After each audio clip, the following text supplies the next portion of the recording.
Hello students, स्वागत है आपका द मास्टर इंस्टीट्यूट में। पिछले वीडियो में हमने थॉमस हार्डी का एक फेमस नॉवल स्टार्ट किया था जो एक दुखांत कहानी के रूप में है और हमारा हीरो जो है अपने लाइफ की ट्रेजेडी से गुजरता है। नाम है द मेयर ऑफ कैस्टनीज। कहानी के मध्य में जब हम पिछले वीडियो में जहां पहुंचे थे, जहां हमने एंड किया था इसका, वहां पर हैंचार्ड और एलिजाबेथ के बीच के रिश्तों में थोड़ी कड़वाहट आ गई थी और थोड़ा सा उनके बीच में जो रिश्ते थे मनमुटाव आ गया था। उसके दो कारण भी थे। एक तो एलिजाबेथ को हैंचार्ड ने फार्प्रे के साथ उसके टेंट में नाचते हुए देख लिया था, और दूसरा एलिजाबेथ की मां सुजन ने हैंचार्ड को यह बताते हुए पत्र लिखा कि सुजन उसकी बेटी न होकर किसकी बेटी थी, एलिजाबेथ उसकी बेटी न होकर किसकी बेटी थी, न्यूशन की। उसकी खुद की जो बेटी थी पहली एलिजाबेथ जेन हैंचार्ड, वो तो उसको बेचने के 3 महीने बाद ही मर चुकी थी। यह जानकर उसको थोड़ा धक्का लगा कि उसके साथ अब तक क्या हुआ, धोखा। उसकी पत्नी ने इतना बड़ा राज उससे छुपा कर रखा कि ये जो लड़की उसके साथ रह रही है वो उसकी पुत्री ना होकर, यानी उसकी बेटी ना होकर न्यूशन की बेटी है। और वो अपनी बेटी समझ के उसको बहुत ही कन्विंस करने की कोशिश कर रहा था कि तू मेरी बेटी है, मेरा सरनेम रख ले, तू आज से एलिजाबेथ हैंचार्ड बन जा, न्यूशन छोड़ दे। अब ये सब होने पर उनमें मनमुटाव आ जाता है और हैंचार्ड मन में ठान लेता है कि अब वो इसके साथ नहीं रह सकता। तो वो अपनी बेटी के साथ बुरा व्यवहार करता है, उसको बात बात पर डांटता है और जलील करता है। तो एलिजाबेथ के मन में भी आ जाता है कि अब अपने पिता के साथ रहना उसके लिए ज्यादा संभव नहीं था। तो वो अपने पिता को जाकर ये बात बता देती कि पिताजी, अब मैं आपके साथ नहीं रहने वाली और अब मैं आपसे अलग रहकर कहीं पर भी रहूंगी। यानी मेरी एक परिचित है जो मुझे अपने साथ रहने के लिए सहमत है और मैं उसके साथ जाकर रहने वाली हूं। अब हैंचार्ड के तो मुंह मांगी बात हो गई कि उसने सोचा ही था कि अब अपनी पुत्री के साथ न रहना पड़े, ये मुझसे अलग हो जाए, अपनी बेटी के साथ उसको न रहना पड़े, और उसने ये बात कह दी। और हैंचार्ड ने बिना किसी आनाकानी के कह दिया, हाँ अब तुम जाके तुम्हारी जहां भी इच्छा हो वहां पर रह सकती हो। एलिजाबेथ जेन अपना सामान पैक करने लगी और अपने जैसा उसने सोचा था अपने गंतव्य की तरफ जाने के लिए तैयार हो गई। हैंचार्ड क्या विचलित बुद्धि का व्यक्ति है। अब बार बार उसके मन में परिवर्तन आता रहता। अब उसके दिमाग में आने लगा कि यार ये एक ही तो लड़की है जो मेरा पारिवारिक सदस्य कहने के लिए एक नाम है मेरे पास कि ये मेरे परिवार की है, मेरी बेटी है। अगर ये भी मेरे से दूर चली गई तो अब मेरा रहेगा कौन। तो ये सोचकर उसको फिर से उसका मन जो है चेंज हो गया। उसने एलिजाबेथ जेन को कहा, यार भाई ऐसा मत कर, तू जा मत और तू मेरे यहीं रुक जा, किसी प्रकार से तू मान जा, मुझसे गलती होगी। अब जो एलिजाबेथ जेन थी उसको पता है कि ये बदलता रहता है, इसका कोई ठिकाना तो है नहीं, अभी थोड़ी देर बाद में ये फिर बदल जाएगा और फिर मुझसे ऐसा ही व्यवहार करने लगेगा। एलिजाबेथ जेन ने कोई नाराजगी नहीं जताई। उसने सीधे अपने पिता से कहा, पिताजी मैं आपसे दूर नहीं जा रही हूँ, मैं यही हूँ कैस्टर बीच के अंदर और हाई प्लेस हॉल की तरफ जा रही हूँ। वहां पर मेरी एक परिचित रहती है और मैं वहीं रहने वाली हूँ। आपको कभी जरूरत होगी तो मैं लौट आऊंगी, पर अभी मैं जाऊंगी, अभी मैं यहाँ पे रुकने वाली नहीं। तो हैंचार्ड ने देखा कि भाई उसकी कोशिश है तो नाकाम हो गई। उसने ठीक है हामी भर दी और वो रवाना हो गई। अब जैसे ही हैंचार्ड ने न्यू प्लेस हॉल का नाम सुना, उसको थोड़ा आश्चर्य हुआ। आश्चर्य क्यों हुआ? कि आश्चर्य इसलिए हुआ कि कुछ समय पहले ही उसको लुशेटा का एक पत्र मिला। उस पत्र में उसने लिखा था कि वो आ रही है, हाई प्लेस हॉल आने वाली है और वहीं पर वो रहने वाली है, वहीं पर वो निवास करने वाली है। और यहां पर एलिजाबेथ ने भी ये कहा कि उसकी किसी परिचित से मिलने जिसके साथ वो रहने वाली, वो हाई प्लेस हॉल जाने वाली है। तो उसको आश्चर्य हुआ कहीं वो वही महिला तो नहीं है जिसके साथ जो है एलिजाबेथ रहने जा रही थी। अब पत्र के अंदर लुशेटा का हैंचार्ड से मिलना और उसकी पत्नी का मर जाना और उससे शादी का जो प्रस्ताव है रखा जाना, ये सब बताया गया। लुशेटा ने उसको पत्र में लिखा था कि अब तुम्हारी पत्नी जो है यानी सुजन जो है वो मर चुकी है, तो अब तुम्हारे और मेरे बीच में विवाह संबंध हो, इसके बीच में कोई रुकावट नहीं। अब तुम किसी प्रकार से भी लीगली बॉन्ड नहीं हो कि तुम मुझसे अलग रहो। तुम चाहो तो मुझसे शादी कर सकते हो और मैं भी तुमसे शादी कर अपनी जर्सी की गंदी जिंदगी भुलाकर एक अच्छी जिंदगी जीना चाहती हूँ। इसलिए तुम आओ, मुझसे मिलो और हम दोनों क्या कर लेते हैं, शादी कर लेते हैं। अब ये पत्र जैसे ही हैंचार्ड को मिलता है, हैंचार्ड सीधा हाई प्लेस हॉल रवाना हो जाता है। हाई प्लेस हॉल जाकर सीधा वो दरवाजा खटखटाता है और लुशेटा के बारे में पूछता है। लुशेटा, जिसका नाम है लुशेटा टेम्पलमैन। अभी आप देखेंगे टेम्पलमैन क्या चीज है। अब जैसे ही वहां पर वो खटखटाता है, वहां का जो भी कर्मचारी होता है उसको ये लुशेटा के बारे में पूछता है कि वो लुशेटा से मिलने के लिए आया है, बट उसको वो कर्मचारी ये बताते हैं यहाँ तो लुशेटा नाम का कोई नहीं रहता, यहाँ पर ये घर जो है वो टेम्पलमैन का है। अब टेम्पलमैन कौन है? वहां की मेन मालकिन जो थी, जो कि लुशेटा की आंट थी, जो कि मर चुकी थी, और उसकी उत्तराधिकारी के रूप में लुशेटा को वहां बुलाया गया। और ये टेम्पलमैन जो सरनेम है वो उसी आंट से लुशेटा को मिला, इसका पूरा नाम बन गया लुशेटा टेम्पलमैन। तो टेम्पलमैन के बारे में जब उसको पता चला तो हेंचार्ड ने सोचा एक और महिला होगी और लुशेटा कोई और है, यानी ये दोनों अलग अलग महिला है। पर थोड़ी जानकारी के बाद उसको पता चल गया कि भाई ये तो लुशेटा की आंट थी और आंट की जायदाद लुशेटा को मिल गई, इसलिए अब ये लुशेटा टेम्पलमैन बन गई। तो हेंचार्ड वापस जाता है, वापस चला जाता है कि भाई अब उससे तो वहां मुलाकात हुई नहीं थी। तो एलिजाबेथ को पता चलता है कि वो जहां पर रह रही है वो महिला, उसका नाम, वो जानकारी नाम प्राप्त कर लेती है, परंतु उसे ये महिला अभी तक नहीं पता है कि ये जर्सी वाली वो महिला जिसके पिता के साथ जिसके संबंध थे, नहीं, उसको ये कहानी अभी तक नहीं मालूम। तो लुशेटा जो है हेंचार्ड को पत्र लिखती है कि मैं लुशेटा टेम्पलमैन के नाम से यहाँ पर हाई प्लेस हॉल में रह रही हूँ और तुम मुझसे मिलने के लिए आई। और उसको ये भी बता देती है कि भाई मैंने वहां पर तुम्हारी बेटी एलिजाबेथ जेन को काम पे रख लिया है, जिससे कि तुम उससे मिलने के बहाने ही रोज रोज मुझसे मिलने आया करो और फिर हमारे बीच में जो है संबंध गहरे हो जाए और हम इसी प्रणय निवेदन से हम क्या कर लेंगे, विवाह कर लेंगे। अब पत्र मिलता है, हेंचार्ड पहुंच जाता है वापस से। वहां क्या होता है, उसी समय लुशेटा किसी काम में व्यस्त होती है और उसके कर्मचारी हेंचार्ड को यह बोल के मना कर देते हैं कि लुशेटा व्यस्त है और आपसे नहीं मिल सकती। अब हेंचार्ड वहां क्यों आया था? हेंचार्ड को उम्मीद थी कि पूरा दिल खोल के मिलेगी, आराम से पल के बिछा के उसका इंतजार कर रही होगी, पर वहां होता क्या, उसको मना कर देता। वो बेचारा नाराज होकर चला जाता और ये दिमाग में बैठा लेता अपने बात को कि अब वो दोबारा उस सीढ़ी, उस कदम, उस पायदान पे कदम नहीं रखेगा। गया। लुशेटा को जैसे ये बात चलती है कि हेंचार्ड नाराज होकर गया है, उसको थोड़ा दुख होता है। अब उसका प्रेमी था तो दुख तो जायज था, पर उसको लगा कि यार प्रेमी ये जाएगा कहां, आ जाएगा, कल आएगा, आज नहीं आया तो कल आ जाएगा। तो एक दिन वो इंतजार करती है, वो नहीं आता है।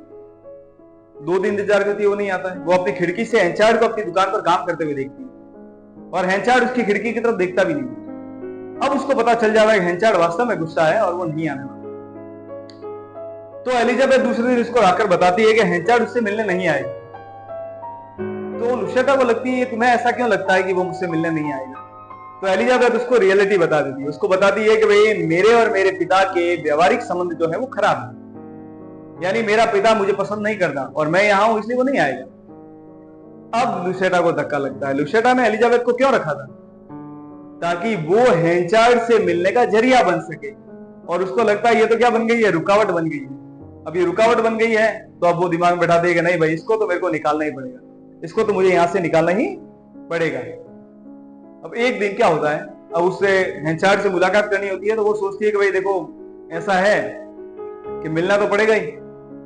तो एक योजना बनाती है, एलिजाबेथ जेन को किसी काम के बहाने वो इस घर से बाहर भेज देती है पूरे दिन के लिए कि पूरे दिन तुम्हारे को ये काम निपटा के आ जाना है, तब तक तुम ये काम नहीं करो तब तक लौट के मत आना।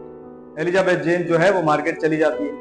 पीछे से वो हेंचार्ड को एक पत्र लिखती है कि आज मैं घर पर अकेली हूं और आज का ही नियत समय है, तुम यहाँ पर आओ, मुझसे मिलो और हम अपने विवाह के लिए जो है नियत तिथि तय करें। मुझे तुमसे जो है वो शादी करनी है, अपनी बीती जिंदगी को मैं भुला देना चाहता हूं।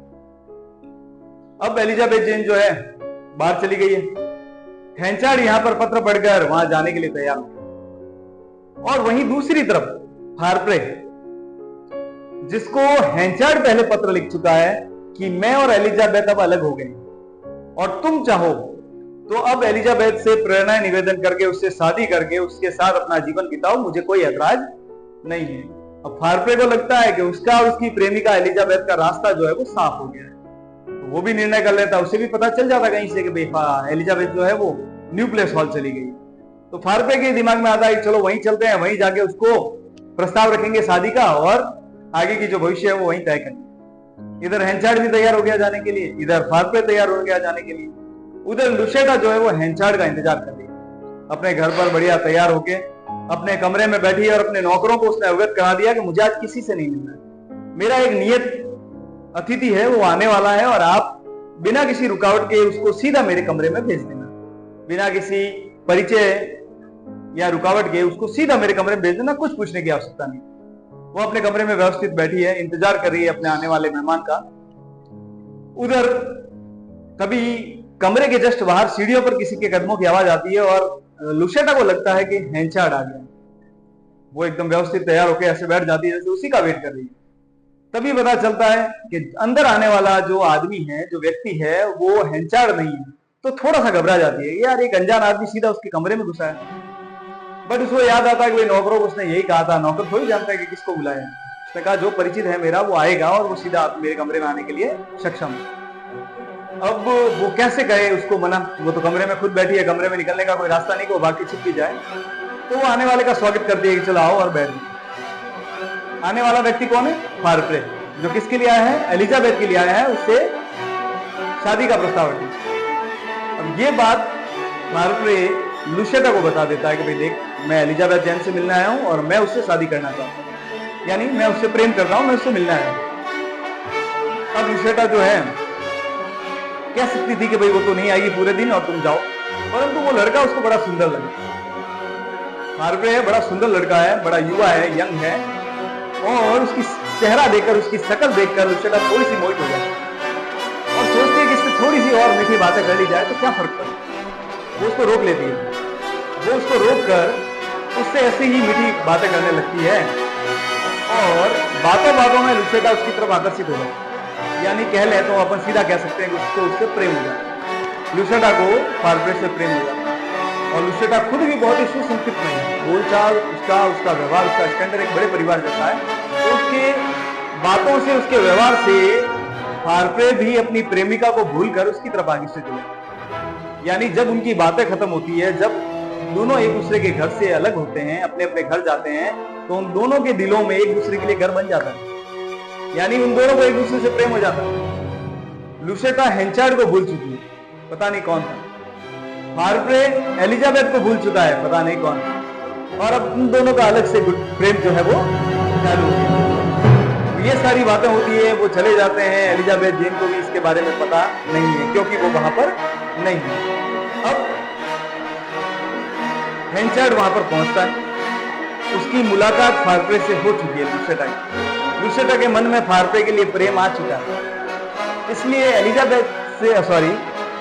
हैंचार्ड जब उससे मिलने के लिए आता है तो वो नौकरों से हैंचार्ड को मना करने के लिए कह देती है कि भाई मुझे उससे नहीं मिलना, उसको वापस दे। इस बार हैंचार्ड का गुस्सा थोड़ा बढ़ जाता है। क्यों?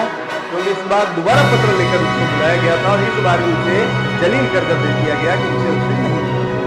अब हैंचार्ड नाराज है, उसका ये उसके दिमाग में बैठ गया कि बदला लेना है और ये जो है मैं इससे कभी मिलने वाली नहीं।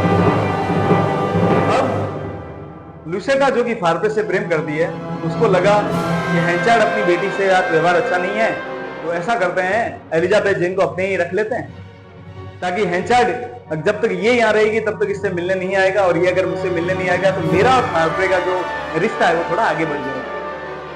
अब दोनों में प्रेम चलने लगा, दोनों में बातें आगे बढ़ने लगी। फारप्रे जो है वो अब रियलिटी में लुशेटा से प्रेम करने लगी। एलिजाबेथ जेन को ये बात पता नहीं। एलिजाबेथ जेन आज भी खिड़की से उसको प्रेम से देखती है, बाहर जाते हुए, अपने काम पर काम करते हुए। इधर लुशेटा भी अपनी खिड़की से प्रेम से किसको देखती है? फारप्रे को देखती है। दोनों ही बड़ी आराम से देख रही है। एक दिन बाजार में सबकी एक जगह मुलाकात हो जाती है जहां पर लोगों की भीड़ है। कोई मशीन आई हुई है हॉट सील करके और उसका प्रयोग चल रहा है, तो वहां पर दोनों आए हैं और वहीं पर एलिजाबेथ जेन और लुशेटा है। तभी वहां पर हैंचार्ड आ जाता है। हैंचार्ड आकर उस मशीन की बुराई करता है कि तकनीकी मशीनें कहां आदमियों का स्थान ले पाएगी और क्या क्रांति लाएगी ये अनाज उत्पादन। तो ऐसी बातें होती है। एलिजाबेथ जेन हैंचार्ड की मुलाकात लुशेटा से ये सोचते हुए करवाती है कि ये दोनों एक दूसरे को नहीं जानते, पर जब वो उन दोनों की बातचीत सुनती है, हैंचार्ड का गुस्सा देखती है, तब उसे एहसास होता है कि दोनों एक दूसरे को जानते हैं। उसको एहसास हो जाता है कि दोनों एक दूसरे को जानते हैं। हैंचार्ड वहां से चला जाता है। कुछ देर बाद वहां फारप्रे आता है। वो भी हॉस्पिटल मशीन को देखता है, उसकी तारीफ करता है और भविष्य में इसकी संभावनाओं के बारे में बताता है। लोग उसकी तारीफ करते हैं कि बहुत ही ज्यादा दूरदृष्टि रखता है ये आदमी। अब फिर से एलिजाबेथ जेन फारप्रे की मुलाकात लुशेटा से ये सोचकर करवाती है कि फारप्रे और लुशेटा एक दूसरे को नहीं जानते। और जब उन दोनों की बातचीत होती है तो उसको फिर से दुख होता है। ये दोनों भी एक दूसरे को जानते हैं, तो लुशेटा उससे छुपाती नहीं है। लुशेटा उसको बता देती है कि हमारी मुलाकात पहले हो चुकी है हम एक दूसरे से परिचित हैं। जब तुम घर पे नहीं थी तब हमारी मुलाकात हुई थी। ये जानकर उनकी मुलाकात होती है और ऐसा कर सब अपने अपने स्थान पर चले जाते हैं। अब कहीं ना कहीं उसको लग जाता है कि कुछ ऐसा है जो वास्तव में उन दोनों के बीच में किसी प्रकार का कोई संबंध होने का शक जाहिर करता है। अब दोनों जा चुके हैं, दोनों की मुलाकात हो चुकी है। वहां पर दोनों एक दूसरे से अलग होकर अपने अपने घरों की तरफ चले गए। अब यहां पर कहानी कैसी हो गई है? लुसेटा प्रेम करने लग गई है हार्प्रे से। हार्प्रे प्रेम करने लग गया है लुसेटा से। हैंचार्ड प्रेम करता है लुसेटा से। एलिजाबेथ जेन को प्यार करती है हार्प्रे से। मुख्य बात क्या है कि एक लड़की और उससे एलिजाबेथ का प्रेमी भी प्रेम करता है और पिता भी प्रेम करता है। अब वहां पर कहानी ऐसे घूमती है कि लुसेटा उसको अपने जीवन के बारे में बता देती है। लुसेटा एलिजाबेथ जेन को बताती है कि अपने सहेली के नाम से, वो मेन कैरेक्टर हटा देती है उसकी जिंदगी की कहानी और कहती है मेरी एक सहेली थी जिसको एक आदमी से प्यार था। उस आदमी से प्यार था और जिस आदमी से वो प्यार करती थी उसकी पत्नी वापस से लौट आती है और उसकी शादी के बीच में रुकावट बन जाती है। फिर एक दिन उस आदमी की पत्नी मर जाती है, उनकी शादी का रास्ता साफ हो जाता है। तभी एक तीसरा आदमी उनकी कहानी में आ जाता है और उसे अपने प्रेमी को छोड़कर उससे प्रेम हो जाता है। ये कहानी लुसेटा पूरी किसको बताती है? एलिजाबेथ जेन को। पर एलिजाबेथ जेन कोई कमजोर महिला नहीं है, वो बुद्धि वाली महिला है और अच्छे से जानती है कि इस चीज को कैसे समझना चाहिए। उसे ये सारी कहानी समझ में आ जाती है। उसको अच्छे से पता चल जाता है कि उसका प्रेमी हार्प्रे और उसका पिता हैंचार्ड दोनों एक ही महिला लुसेटा से प्रेम करते हैं। अब ये बात उसके दिमाग में बैठ गई। अब हैंचार्ड के मन में ऐसा आने लगता है कि कोई ना कोई तो ऐसा है, क्योंकि वो उससे मिलने से बार बार मना कर रही है, तो कोई ना कोई तो ऐसा है जो उसको हैंचार्ड से प्रेम करने से रोक रहा है। किसको? लुसेटा को। वो उससे मिलने जाता है, उससे प्रणय निवेदन करता है, उससे कहता है कि मैं तुमसे शादी करना चाहता हूं, पर उसका व्यवहार बड़ा उदासीन होता है और वो बार बार नकारने की कोशिश करती है, भाई नहीं नहीं ऐसा नहीं हो सकता, मत करो, ऐसा कुछ भी नहीं है। तो वो उसको कहता है कि तेरी जत्सी की जिंदगी कितनी खराब थी और मैं तुझे उससे उबारना चाहता हूं, तेरा अतीत कितना खराब था और मैं तुझसे उससे उबारना चाहता हूं। पर जब वो लुसेटा का व्यवहार देखता है कि लुसेटा उसकी बातों से सहमत नहीं है, तो उसे दिमाग में बात आती है हैंचार्ड को कि ये अब अमीर हो गई है, टेम्पलमैन की संपत्ति इसको मिल गई है, इसको पैसे का घमंड आ गया है और अब ये मेरे साथ शादी करना नहीं चाहती। उसे लगता है कि कोई ना कोई तो इसके दिमाग में बैठा है आदमी, तो उसको और कोई याद नहीं आता, उसको सीधा याद आता है हार्प्रे कि मेरा कंपटीशन बिजनेस में हार्प्रे है तो जरूर मेरे प्रेम में भी कंपटीशन मेरा हार्प्रे ही होगा। सीधा घर पहुंचता है हार्प्रे को जाकर अपनी पूरी स्टोरी बता देता है कि ऐसे ऐसे मेरी लाइफ हुई थी, मैंने अपनी पत्नी बच्चों को भेज दिया था, उसके बाद वो वापस आ गए, मैंने उनसे वापस शादी कर ली, फिर वो मर गई और अब वो मेरा पुराना प्रेम जो है वो वापस लौट आया और मैं उससे शादी करना चाहता हूं। तो बता तेरा लुसेटा के बारे में क्या कहना है? हार्प्रे को पूछता है। तो हार्प्रे कह रहा है बेटा तू और अब में एक नहीं है और मैं तेरा नौकर नहीं हूं और तुझे मेरी जिंदगी में कोई भी इंटरफेयर करने की आवश्यकता नहीं है। तो उसकी ऐसी अव्यवहारिक बातें सुनकर हैंचार्ड को लगता है कि शायद ये वो आदमी नहीं है जो उसके और लुसेटा की जिंदगी के बीच में आ रहा है। तो ये सोचकर वो उसको छोड़ देता है कि चलो जाने दो, ये आदमी नहीं है, और वो वहां से खुशी खुशी चला जाता है। कुछ दिन बाद वो सोचता है कि ये प्रतिद्वंदी नहीं है। कुछ दिन बाद वो लुसेटा से मिलने के लिए उसके घर पे पहुंचता है। जैसे ही वो लुसेटा के घर जाता है वो वहां पर पहले से ही हार्प्रे को आया हुआ पाता है। हार्प्रे वहां पर पहले से चाय के लिए आया हुआ था। दोनों वहां लुसेटा से मुलाकात करते हैं। वहां जाकर उसकी नजरें बार बार हार्प्रे पर जाती है और हार्प्रे की नजरें लुसेटा पर होती है। इसी चीज को नोटिस करती है एलिजाबेथ। अब एलिजाबेथ को यह तय था कि ये सारा जो है मामला बिगड़ने वाला है। हैंचार्ड भी बहुत ज्यादा गुस्सा हो गया है, उसे पक्का यकीन हो गया है ये हार्प्रे ही है जो इन दोनों के प्रेम के बीच में आ गया। वो वहां से गुस्से में निकल जाता है और अपने दिमाग में बैठा लेता है कि ये आदमी मेरे बिजनेस में भी मेरा प्रतिद्वंदी है और मेरे प्रेम में भी मेरा प्रतिद्वंदी बना है। अब इसको बर्बाद करना ठान लिया उसने। गुस्से गुस्से में जाकर उसने उस आदमी को वापस नौकरी पर रखने की ठान ली जिस आदमी को उसने निकाल दिया था शुरुआत में, जोशुआ जोब। इसको नौकरी पर रख लिया। ये थोड़ा गंडम आदमी है, बहुत खराब आदमी है। इसने इसको नौकरी पर रख लिया है। वास्तव में ये भी मैनेजर के लायक अच्छा आदमी होगा, बट ये थोड़ा व्यवहारिक रूप से खराब आदमी। एलिजाबेथ जेन ये बात जानती है और अपने पिता को रोकती है कि नहीं यार, इस आदमी को काम पे मत रखो, ये आदमी तुम्हें ज्यादा नुकसान दे देगा। पर गुस्सा होता है तब क्या कहता है ना, विनाश काले विपरीत बुद्धि। जब विनाश आया होता है तब दिमाग काम नहीं करता आदमी। तो यही हेनचार्ड का विनाश का समय था और उसकी बुद्धि काम नहीं की। उसने जोशुआ जोब को बोला कि तू कुछ ऐसा कर कि मेरा प्रतिद्वंदी जो है ना वो बर्बाद हो जाए, मेरा पैसा संपन्न हो जाए, डबल हो जाए और ये बर्बाद हो जाए। तो जोशुआ जोब जो है उसको एक ज्योतिष के पास लेकर जाता।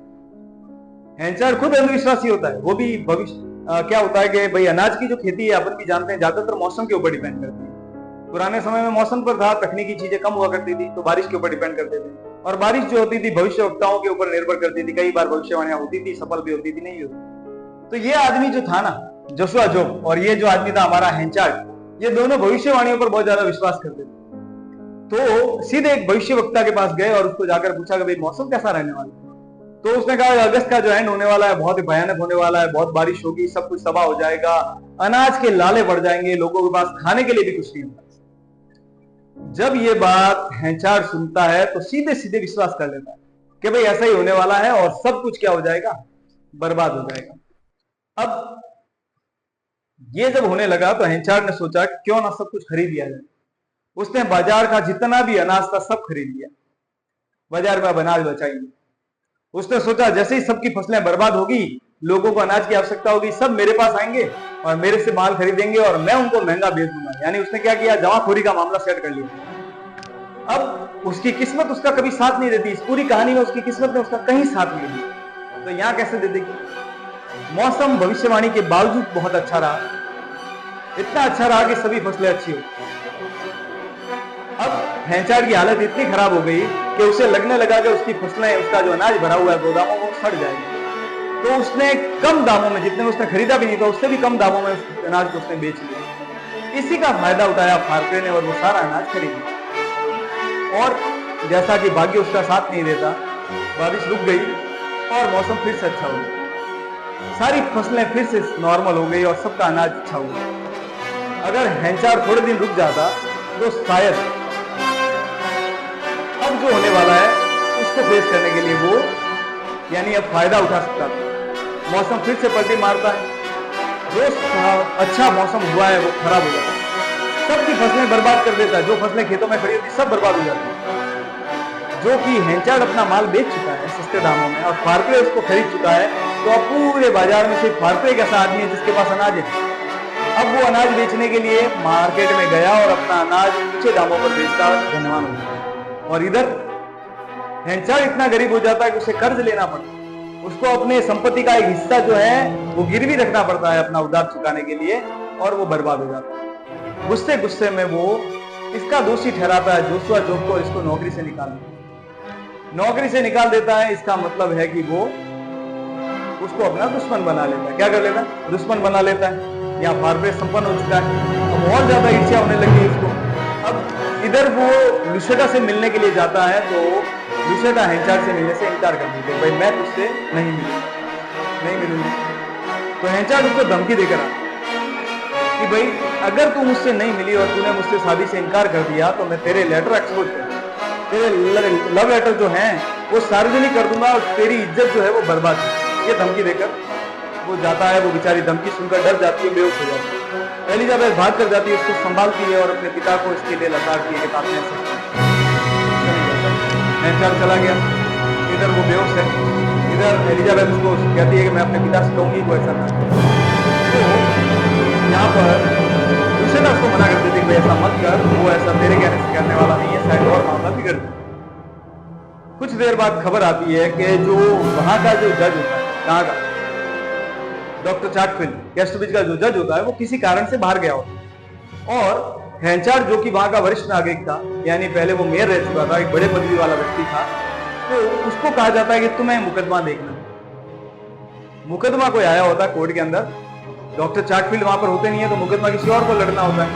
तो हेनचार्ड को वो मुकदमा लड़ना है, यानी उसका मुकदमे का फैसला करना है, जो जज वहां पर काम करता है। तो होता क्या है, अब हेनचार्ड जो है मुकदमा उसका न्याय करने के लिए वहां पहुंच जाता है। वहां पर सामने एक महिला होती है जो फर्मिटिव वुमेन होती है। ये फर्मिटिव वुमेन कौन होती है, वही जो हेनचार्ड को उस समय शराब पिलाती है जब वो अपने पत्नी और बच्ची को बेच चुका होता है। अब जैसे ही फैसला होने वाला होता है, फर्मिडी वुमेन को दोषी ठहराता है कौन? हेंचार्ड। तो फर्मिडी वुमेन उसके द्वारा किए गए दावे को खारिज कर देती है और कहती है कि मैं इस आदमी से अपना मुकदमा नहीं, इस आदमी के द्वारा किए गए न्याय को नहीं मानने वाली। क्यों नहीं मानने वाली? लोग कहते हैं क्यों नहीं मानोगे? तो वो उस पुरानी कहानी को बताता है, मैं दोषी हूं तो ये आदमी कोई कम दोषी है क्या? ये आदमी तो इतना अपमानजनक है, इतना गिरा हुआ आदमी है कि इसने अपनी पत्नी और बच्ची को शराब के नशे में 5 गिनी में बेच दिया था। ऐसे नीच और गिरे हुए आदमी से मैं अपना न्याय क्यों करूं? जब ये मुझसे भी गिरा हुआ है, मुझसे भी ज्यादा पापी है, तो ये मेरा क्या न्याय करेगा? चारों तरफ हाँ हो गया, सन्नाटा छा गया। सब कहने लगे ये फर्मिडी वुमेन झूठ बोल रही है, ऐसा हो ही नहीं सकता। हेंचार्ड बहुत ही सम्मानित व्यक्ति है कैस्टरबीज। सभी की निगाह हेंचार्ड पर और हेंचार्ड की निगाहें जमीन। हेंचार्ड अपने अतीत से इतना पछतावा किया हुआ होता है कि वो अपनी नजरें ऊपर नहीं उठा पाता और एक मौन स्वीकृति दे देता है सभी को कि जो इस महिला ने कहा है वो सच।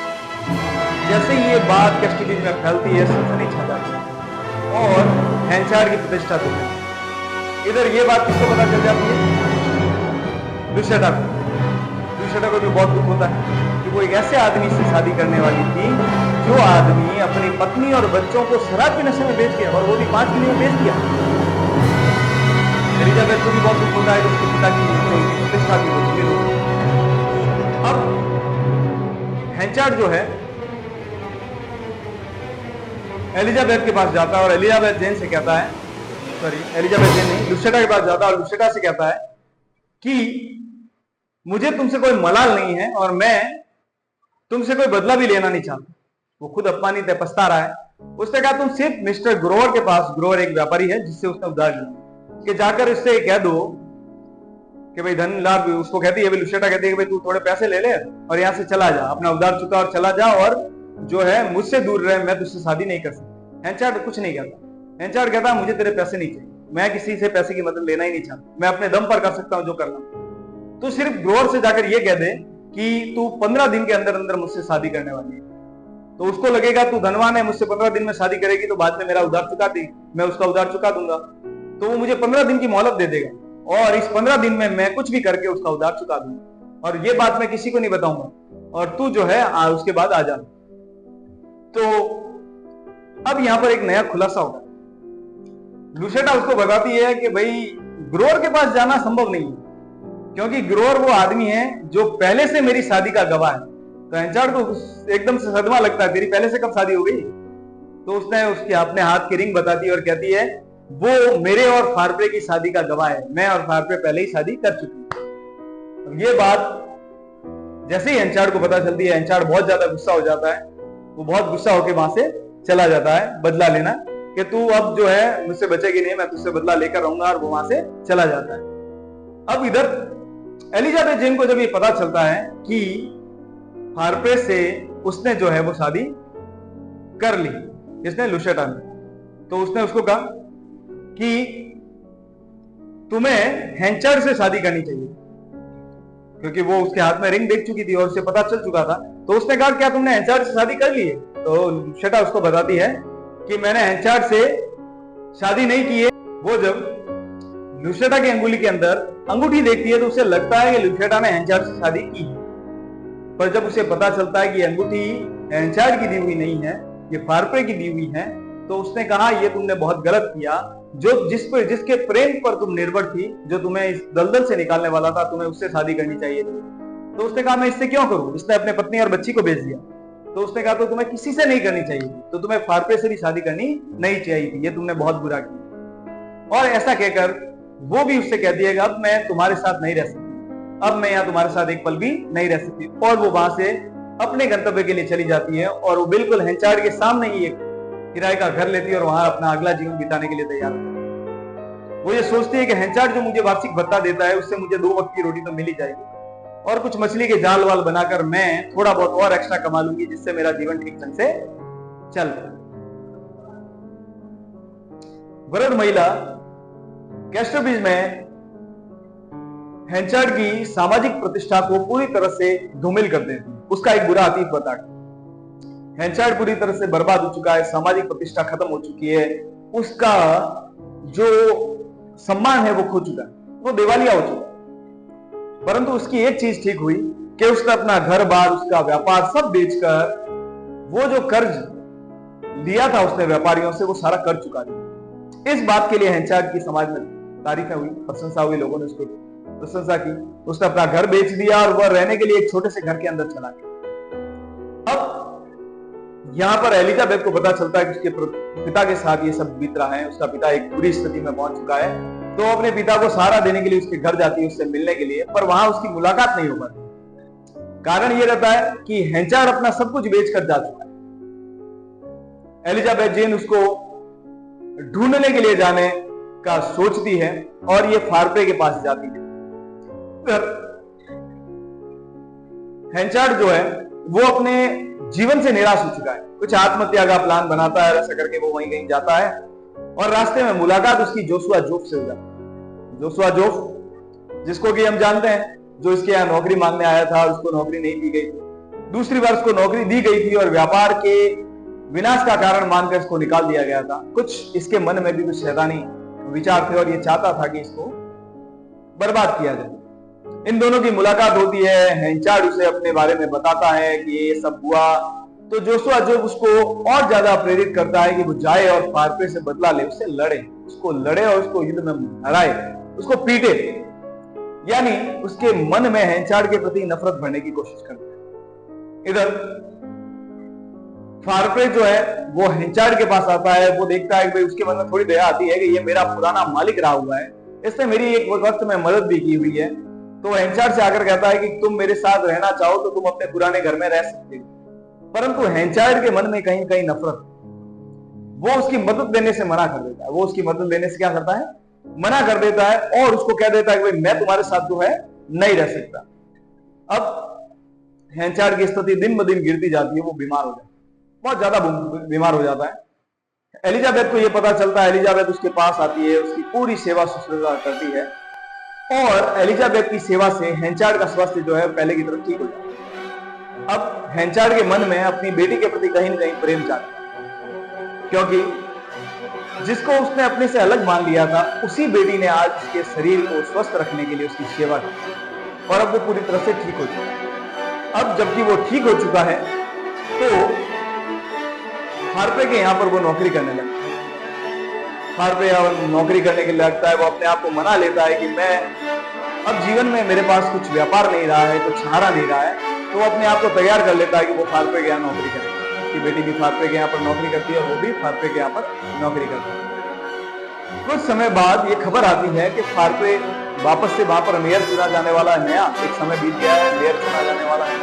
अभी कैसोलिस के समाज में फार्पे का वो स्थान है जो कभी हेंचार्ड का हुआ, यानी बहुत ही प्रतिष्ठित है। तो ये तय था कि फार्पे को मेयर के रूप में चुना जाए और बहुत ही जल्दी उसको मेयर के रूप में चुन दिया गया। जैसे ही फार्पे मेयर बनता है, हेंचार्ड उससे और ज्यादा घृणा करता है। उसके मन में और ज्यादा ईर्ष्या फैल जाती है और वो ज्यादा दुखी हो जाता है। अब वो ये सोचने लगता है कि कब मेरे 21 साल पूरे हो और कब मैं वो शराब पीऊं। रविवार का दिन आता है। हेंचार्ड के ली हुई कसम के दिन आज के दिन पूरे होने वाले हैं। हेंचार्ड दबा के शराब पीता है। ये सोचता है कि ये शराब ही है जो मुझे सहारा देगी मेरे गम को भुलाने का और मेरे दुखों को कुछ कम करेगी। अब दुखी है, अपने मन में विचार बना रहा है कि ये किसी न किसी प्रकार से वो जहां शराब पी रहा था उसी हॉल में फार्पे और लुसिएटा वहां पर पहुंच जाते हैं, दोनों पति पत्नी। ये वहां पर उनके खिलाफ एक गाना गवाता है जिसमें उनकी कुछ बुराई होती है। वो दोनों वहां से निकल जाते हैं।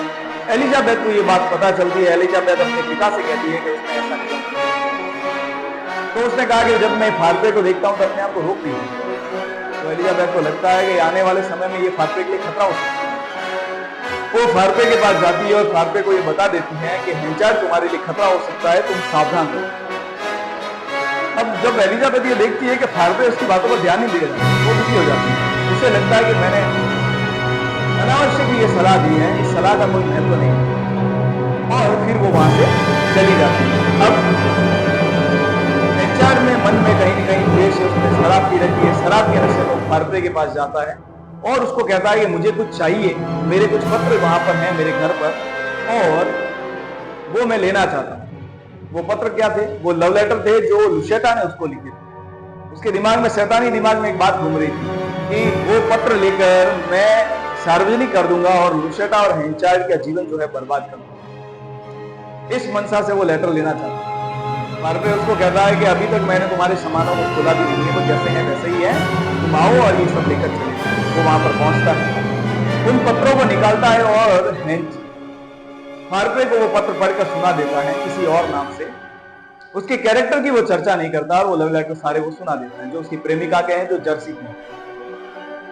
अब उसने लुशेटा का नाम नहीं लिया है, परंतु जैसे ही ये बातें लुशेटा अपने घर में सुन रही होती है, उसे हेंचार्ड के इरादों का पता चल जाता है।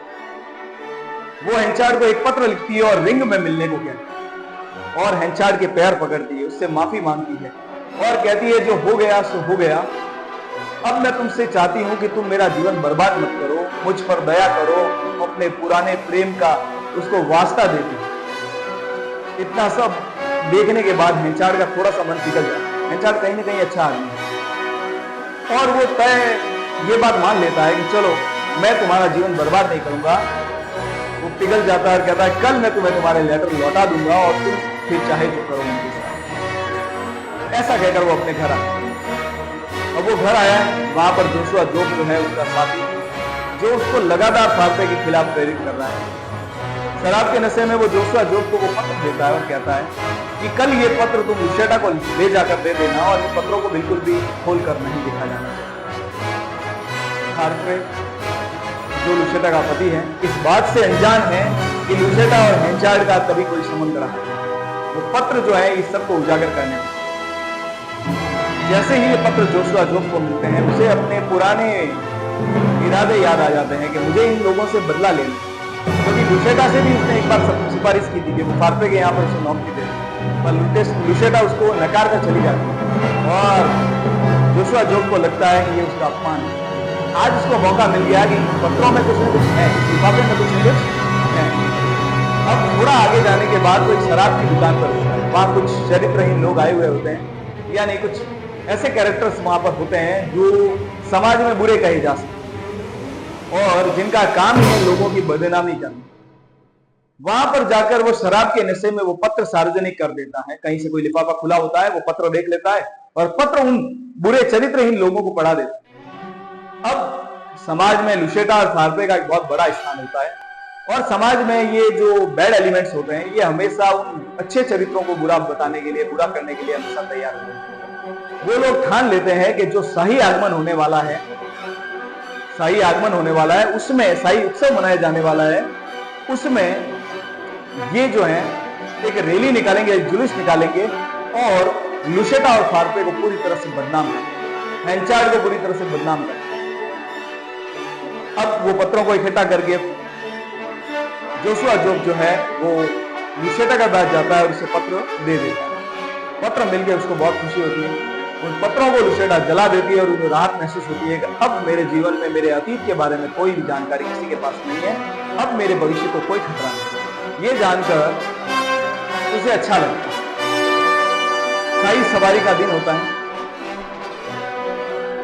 हेंचार्ड जो है वो काम कर रहा है फार्पे के लिए। शाही यात्रा निकल रही होती है, शाही जुलूस निकल रहा होता है, सारा दारोमदार फार्पे के ऊपर होता है क्योंकि वो वहां का मेयर है, वो अपने काम को संभाल रहा है। शाही यात्रा में घुसने का प्रयास हेंचार्ड करता है क्योंकि पुराना मेयर है, वो चाहता है कि वो शाही व्यक्तियों से मिले, बट फार्पे उसका अपमान करके उसको निकाल दिया। गुस्सा है उसके दिमाग में। इधर उसी रात को वो 4 शैतान लोग, वो बैड एलिमेंट्स जिन्होंने लुशेटा का पत्र पढ़ा है, वो एक स्कीमेटिक जुलूस निकालने की दिमाग में उनके एक बेदार रहता है कि हम जो है स्कीमेटिक जुलूस निकालेंगे, जिस जुलूस के अंदर हम इन पत्रों को एक नाटक के जरिए प्रदर्शित करेंगे और ये लेटर ये बता देंगे, ये नाटक ये बता देगा कि हम किसकी बात कर रहे हैं और इन लोगों ने क्या किया। अब ये बात जो है स्कीमेटिक जुलूस की बात जो है फार्पे के कुछ खास लोगों को पता चल जाता है कि इनके इरादे क्या हैं। वो उनके इरादे जानते थे और वो जानते थे कि अपमान करने की कोशिश करेंगे, मेयर का अपमान होगा, तो वो क्या करते हैं, शाही जुलूस के बाद जब शाम होती है वो फार्पे को किसी काम से बड़माउथ भेज देते। फार्पे शहर से दूर रहेगा तो उसे इस जुलूस के बारे में पता नहीं चलेगा और वो जो है किसी प्रकार से इससे प्रभावित नहीं है। शाम होती है, वही बैड एलिमेंट्स, असामाजिक तत्व एक जुलूस निकालते हैं जिसमें दो गधों के ऊपर दो पुतलों को बिठाया जाता है, जिनकी गले के अंदर एक प्लेट लगी होती है जिस पर एक पर लुशेटा और एक पर हेंचार्ड लिखा होता है। उन्होंने जूते चप्पल की उसको माला पहनाई होती है और वो गधों पर पूरे शहर में उसकी सवारी निकाल रहे हैं और उसकी नाटक के रूप में उनकी कहानी को बता रहे हैं। जैसे ही जुलूस लुशेटा के घर के पास से निकल रहा होता है तो भीड़ काफी शोर शराबा होता है। लुशेटा भी उत्सुक होती है कि उसको देखे। नौकरों ने ये सब देख लिया होता है, वो चाहते हैं लुशेटा उसको नहीं देखे, क्योंकि लुशेटा अभी इसको देखेगी तो उसको धक्का लगेगा। पर लुशेटा नहीं मानती है, वो देख लेती है। जैसे ही वो देखती है वो सब कुछ समझ जाती है क्या कहानी है जो फैल चुकी है। अब उसका अतीत उसके सामने आकर खड़ा होता है। लुशेटा जैसे ही ये देखती है उसको सदमा लग जाता है और वो बीमार होकर जमीन पर बेहोश हो जाती है। अब वो जमीन पर गिर चुकी है, उसकी हालत खराब हो चुकी है। इधर जुलूस सामने से निकल जाता है और हेंचार्ड जो अपने एकांतवास में उस जहाज से उसको सही यात्रा से निकाल दिया गया था, वो एक नदी के किनारे जा रहा होता है और उस जुलूस को निकलते हुए देखता है और उस पुतले को देखकर समझ जाता है सारी कहानी कि क्या हुआ। उसे लुशेटा की एकदम चिंता होती है। वो भागकर लुशेटा के घर जाता है और पता चलता है कि लुशेटा आपके बहुत ही बुरी अवस्था से गुजर रही है। वो फारप्रे को ढूंढने के लिए बर्माउथ की तरफ जाता है जहां पर उसको देखा गया था, ब्रिस्टल की तरफ, और फारप्रे को जाकर ये बता देता है कि इस तरह की घटना हुई है। परंतु फारप्रे जो कि उस पर बिल्कुल विश्वास नहीं करता, क्योंकि वो धोखा दे चुका था कई बार, उसको मना कर देता है कि भाई नहीं, वैसे ये सब नहीं, मैं तेरी बात पर विश्वास नहीं करता, मैं लंबे रास्ते होकर जाऊंगा, मैं शॉर्टकट जाऊंगा। वो लेट घर पर पहुंचता है और देखता है कि लुशेटा की स्थिति जो है वो बहुत ज्यादा खराब हो चुकी है। लुशेटा बहुत ज्यादा बीमार हो चुकी है, बहुत उसकी सेवा होती है, बहुत ज्यादा उसका ध्यान रखा जाता है, पर उसकी हालत दिन ब दिन बदतर हो जाती है। वो बहुत गुस्सा होता है। वो चाहता है कि उन लोगों पर कार्रवाई हो जिन्होंने ये सब किया। कार्रवाई होती है, उन लोगों को पकड़ा जाता है, परंतु जोशुआ जोफ को भी पकड़ा जाता है, परंतु गवाहों और सबूतों के अभाव में उसको छोड़ दिया जाता है। अब ये सारी बातें जो हैं उन सबके बीच में हुई और वो लोग भी छूट भी गए और इधर लुशेटा की हालत खराब हुई। इसी बीच में एक अजनबी आदमी की एंट्री हुई। अजनबी आदमी की एंट्री हुई जहां पर हेंचार्ड के घर पे, हेंचार्ड से मिलने के लिए। हेंचार्ड जानता था कि ये आदमी कौन है। ये वो आदमी वही था जो रिचर्ड नीसन के नाम से हम पहले पढ़ चुके थे, जिसने उसकी पत्नी और बच्ची को खरीदा। अब हेंचार्ड के मन में एक डर बैठ गया। ये आदमी उसकी एकमात्र रिलेटिव जो रह चुकी है दुनिया में, एलिजाबेथ जेन, उसको लेकर चला जाएगा, क्योंकि वो उसकी असली बेटी है। ये जानकर उसने उसको एक झूठी कहानी सुनी। उसने कहा कि तुम्हारी बेटी और तुम्हारी पत्नी यानी सूजन हेंचार्ड जो है वो मर चुकी है और उसके कुछ ही समय बाद उसके दुख में एलिजाबेथ जेन भी मर गई और उसको भी उसकी मां की कब्र के बिल्कुल नजदीक में दफना दिया गया। ये जानकर नीशन दुखी होता है और बेचारा लौट जाता है। उसको लगता है कि बहुत बुरा हो चुका है और वो लौट चुका है। इधर कहानी सुनी, इधर लुशेटा भी बीमारी के कारण काफी मेहनत के बाद भी, काफी इलाज के बाद भी वो मर जाती है। इधर लुशेटा मर चुकी है। ल्यूशन अपनी बेटी की तलाश में आ चुका है और अब वो हेंचार्ड ये जान चुका है कि अब वो जिंदगी में अकेला रहने वाला। अब वो अकेला पड़ गया। उसकी प्रेमिका मर चुकी है, उसकी पत्नी मर चुकी है, उसकी बेटी को उसका बाप ढूंढने आ चुका है और वो आज नहीं तो कल उसको लेकर चला जाए। वो आत्महत्या का प्रयास करता है, एक नदी पर जाता है ताकि वह डूब जाए और वहां पर वो उसी पुतले को देखता है जिसको कमेटी जुलूस के बाद में नदी में फेंक दिया गया था। वो बहुत ज्यादा निराश हो जाता है। तभी वहां पर एलिजाबेथ आती है और उसको ढाढ़स बंधाती है। उसको कहती है जीवन अभी खत्म नहीं हुआ है, तुम्हें रोने की आवश्यकता नहीं, तुम्हें हार मानने की आवश्यकता बिल्कुल भी नहीं।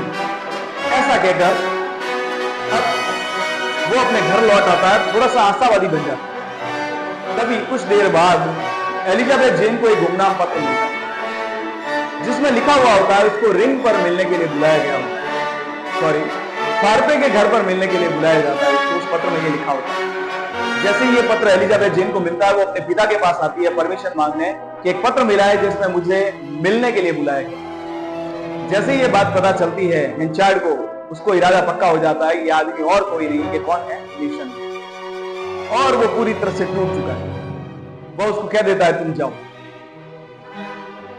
एलिजाबेथ जेन उससे मिलने के लिए फादरे के घर चली गई। इधर हेंचार्ड निराश है, वो कैस्टर बीच छोड़कर कहीं दूर जाने की सोचता है और वहां से निकल जाता है। एलिजाबेथ जेन की फादरे के घर पर ल्यूशियन से मुलाकात होती है, उसे अपना पिता मिल जाता है वापस। उसका पिता उसे विश्वास दिला देता है कि वही उसका सच्चा पिता है। हेंचार्ड उसका पिता नहीं है, हेंचार्ड की बेटी पूर्व में मर चुकी है।